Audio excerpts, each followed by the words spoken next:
So I wanted to get into more detail about the video that you also released, the Psycho, or Hmm. if I am I pronouncing that right, the Psycho thing, CICO? That sounds a little cooler. I think it's more popularly said Seiko, but Seiko, okay. it's an I, so you could say Seiko, Psycho. But Yeah, but I was watching that video. You had a mhm, really good breakdown, not just overall in regards to the exercising and a lot of the stuff we're talking about, but also with just like being able to balance out your nutrition, your dieting, and then as well as mental health and everything too. mhm. Yeah, that was a video that I kind of felt like I had to do because it was almost, I was getting a little bit of anxiety about it. It was like, man, you got to make this video. You got to make this video. And it's like, wow, I don't know if I'm ready. Like my channel's small. Like, is it even worth it for me to do that? And, sometimes I just got to tell myself to, enjoy the process. Hmm. I like making videos. I like sharing the information. I like uh, organizing my thoughts, honestly. I kind of see the videos as an art for me, and Hmm. just trying to uh I guess what is that called? Like doing art, you express yourself. I'm expressing Oh myself. yeah. Yeah, yeah. So that's all my channel really is. It's not even me trying to go out and convince people or change their life or make them change. Like I just have these thoughts and I like to share them with people, and hopefully it's valuable. But Mhm. yeah. Did you have any specific questions about it or?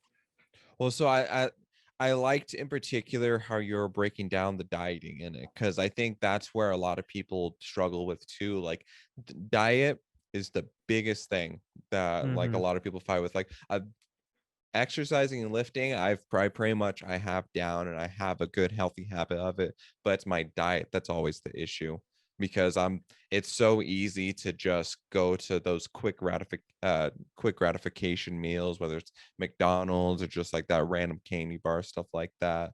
But just in general, like how a good way to balance out your intake of what your diet is, and like how to effectively burn off those calories and everything. Yeah. That's just another one of those examples of big industry taking advantage of our weaknesses, and Hmm.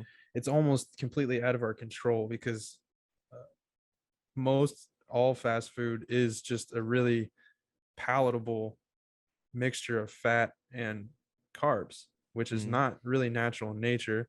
Um, how the cavemans lived. If we think back Yeah. a little bit, if you're a caveman and you're running around, like just think your state, wherever any listener is living at. If it's Arizona and you're running around, if you're in the middle of the desert, I don't see fruit growing. I don't see broccoli growing. There's nothing really to eat besides animals. So the really all you're going to get is protein and fat. Whereas if you're in the Amazon, there's a lot of animals too, but there's probably a lot more plants and Hmm. maybe something that you could eat. And really, if we're being realistic, there's not a lot of plants that are edible to humans. We've genetically created a lot of plants that are, but there's still a very small percentage of all the plants on the planet. Um, but yeah, it's just not natural to see a high concentration of fat and carbohydrates at the same time. And that's what a burger is. That's what pizza is. It's cheese on bread with fatty meat, and it tastes freaking great. Yeah. And our bodies respond to that because we're pre-wired to survive, and eating foods like that is giving us a lot of energy. It makes our output more. We can hunt more, we can reproduce more, whatever. Get that So dopamine jump too. yeah, so it really does suck to be a modern human as far as diets go, because burgers are great, they taste great, but they just don't feel great. Hmm. And they don't make things very healthy in the body, which is unfortunate. And I don't see most food industries changing their ways because, more protein and less fat, or more protein and less carbs, is not going to taste better, so And people it's aren't going to gonna buy harm it. money. Yeah. Yeah, I mean, that's one of my pipe dreams too, is to be able to sell like pre-made meals that are health based. So if you're buying it, then you are buying it for health, but that's a difficult thing to do on its own. So Yeah. yeah. But hey, it's definitely a good goal though, especially because that's another long-term thing. Like you could to do the right small necessary steps now to build towards like that, for example, to where you could actually hit that goal and it is achievable, whether it's like Mhm. 5 years from now or 10 years or even way sooner than that. Yeah, yeah. I don't know. Though the science community will probably beat me to it and find some chemical that they can put in burgers that makes you feel full or something. But then again, then the industries wouldn't like that because they want you to buy more burgers. So, Yeah. And plus the conspiracy theory there. yeah, and But plus I'm sure those chemicals themselves they would like capitalize on it, potentially leading to other health issues or stuff like that. And they're oh yeah, taking some like cheap routes. no, they'd probably turn it into a weight loss pill and make a bunch of money off that and whatnot. So no, it's very difficult, and I don't eat out much anymore. Um, I shouldn't say that totally because work makes it pretty hard. And I get into work at 3 in the morning and then I get off around, or I don't get into work, but I wake up for work at 3 a.m. and then I get home around 6. So the whole middle of the day is like shot. And if I can't make it to a grocery store, then I'm not going to be able to eat without ordering food or, packing it. Right. So Yeah. most of the time I'm eating like canned tuna and potatoes or something, it's just like super crude food just to get by on the work days. But um I'll order a salad with like extra chicken on it. Like I don't think that's a bad meal at all for anybody. Yeah, that's what Um I've been eating more of.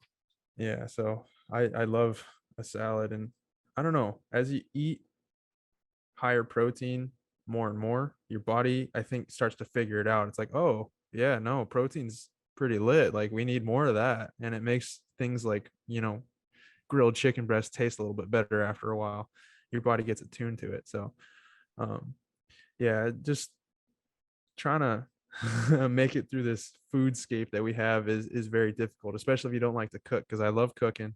So it makes Yeah. it easier for me to come home and make something that's a little bit more anabolic. Um, and still put some flair to it and make it taste good. So for people that don't like to cook and they like to eat out, it's very difficult because most of those restaurants do not have your best interest in mind. They just want your Yeah. money. But yeah, That a salad with chicken is probably a good way to go. Yeah, and see, that's how I am. It's like I can cook, but I really hate cooking. I don't enjoy it at all. And so that's where my struggle is because it's a lot easier to just get up and drive to McDonald's and get something from there versus having to go to the store, get these different ingredients and make and combine them in a certain way that's Hmm. best suited for you. So it's like that right there is something that I'm still in the process of working on because I really don't like cooking. I don't. Yeah, and